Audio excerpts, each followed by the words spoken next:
Hello students, class 10th exercise 9.1 question number 11. Let's start the question. A TV tower stands vertically on a bank of a canal. कोई कनाल है, कोई नहर है, उसके किनारे पे एक टीवी टावर खड़ा है। इस क्वेश्चन में हमें ये फिगर गिवन है, ठीक है। कोई एक नहर है, कनाल है, उसके एक किनारे पे हमारा टीवी टावर खड़ा है, ठीक है। From A point on the other bank, जो इससे इस किनारे से दूसरा किनारा है, उसके ऊपर कोई एक पॉइंट है डायरेक्टली अपोजिट द टावर, इस टावर के बिल्कुल डायरेक्टली अपोजिट। ऑब्वियसली किनारे हैं तो वो अपोजिट होंगे एक दूसरे के। The angle of elevation of the top of tower is 60 degree. ये वाला हमारा पॉइंट है इसके बिल्कुल अपोजिट में, और दूसरे किनारे पे ये हमारी एक कैनाल है, ठीक है। इससे हमारा टावर के टॉप पे जब हम देखते हैं तो हमारा एंगल ऑफ एलिवेशन कितना बन रहा है, 60 डिग्री, ठीक है। From another point 20 metre away from this point. अब इस पॉइंट से हम 20 मीटर थोड़ा दूर चले जाते हैं तो हमारा एक अनदर पॉइंट आ जाता है, अलग पॉइंट आ जाता है। अगर हम उस पॉइंट से अगर foot this point are exactly in line joining this point to foot of tower, जो हमारे foot of tower को और इस point को line join करेगी ना, फर्दर उसी line पे हमारा ये पॉइंट होएगा, ठीक है। इस पॉइंट से हमारा angle of elevation of the top of the tower is 30 degree. इस पॉइंट से हमारा टावर पे के टॉप के लिए एंगल ऑफ एलिवेशन कितना हो जाएगा, 30 डिग्री। इस पॉइंट से 60, इस पॉइंट से 30 degree. Find the height of the tower and width of the कनाल। हमें इस टावर की हाइट फाइंड आउट करनी है और इस कनाल की विड्थ फाइंड आउट करनी है, ठीक है। सबसे पहले ये फिगर इस क्वेश्चन में गिवन है, नेमिंग वगैरह एंगल वगैरह सब इस क्वेश्चन में गिवन है। अब इस क्वेश्चन में हमें क्या निकालना है, height of the tower. Height of tower निकालनी तो सबसे पहले इसको एच लेट कर लेंगे। Let height of tower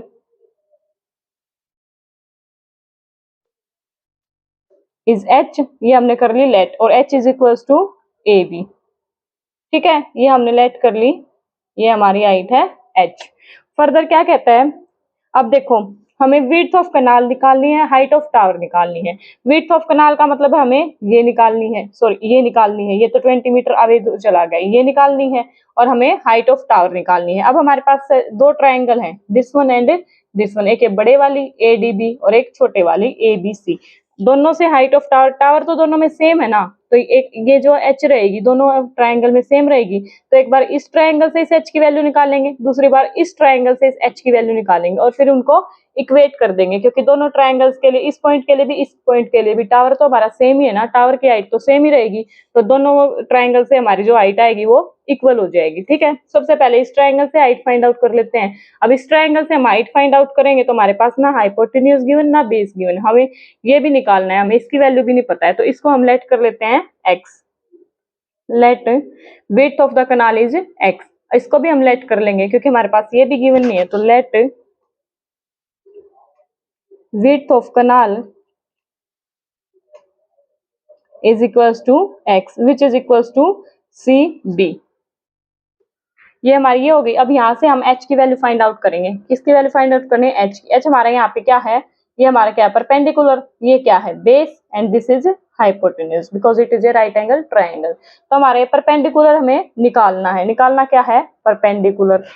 given क्या है, गिवन क्या, हमने ये लेट कर लिया है, तो हमारे पास एक्स बी की वैल्यू एक्स होगी, मतलब बेस एक्स हो गया, तो बी गिवन हो गया। तो पी और बी की फॉर्म में हमारा कौन सा थीटा होता है, टेन थीटा।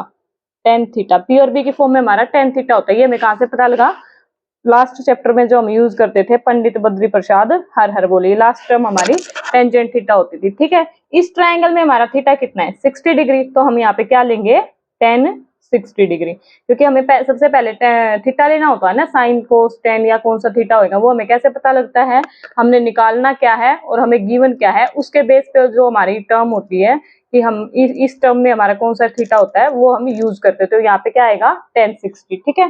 तो कौन सी ट्रायंगल लेंगे हम, in triangle A B C, in triangle A B C 1060 is equals to P by B, और पी हमारे यहाँ पे क्या है, A B divided by base हमारा क्या है, C B.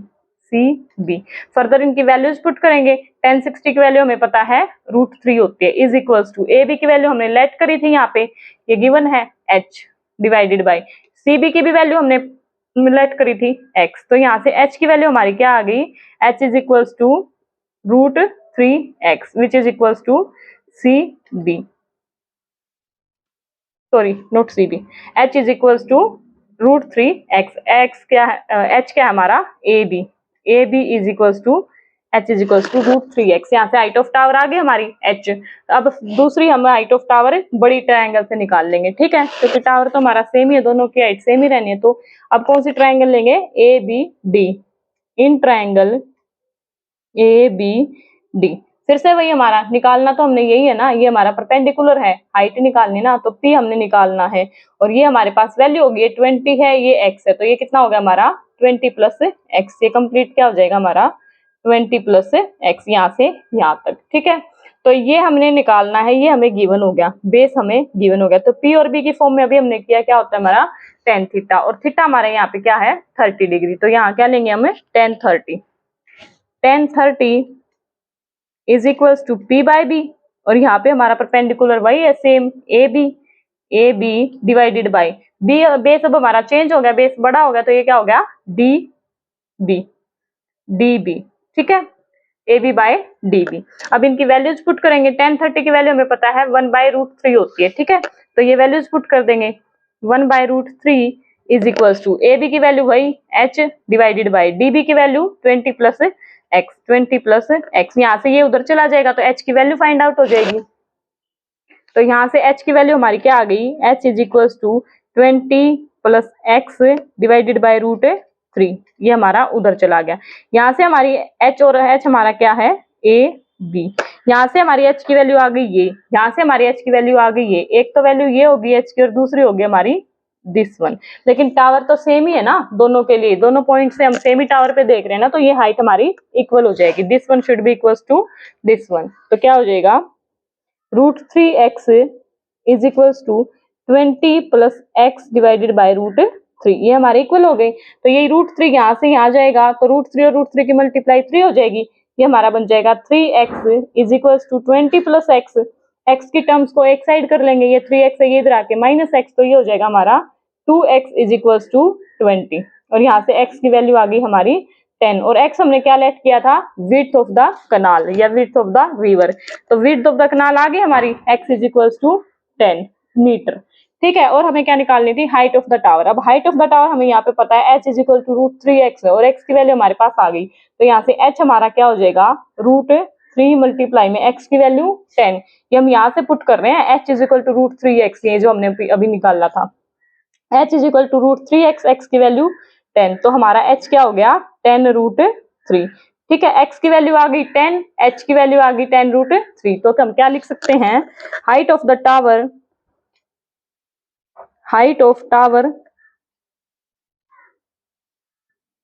is equals to 10√3 and width of the canal is 10, width of canal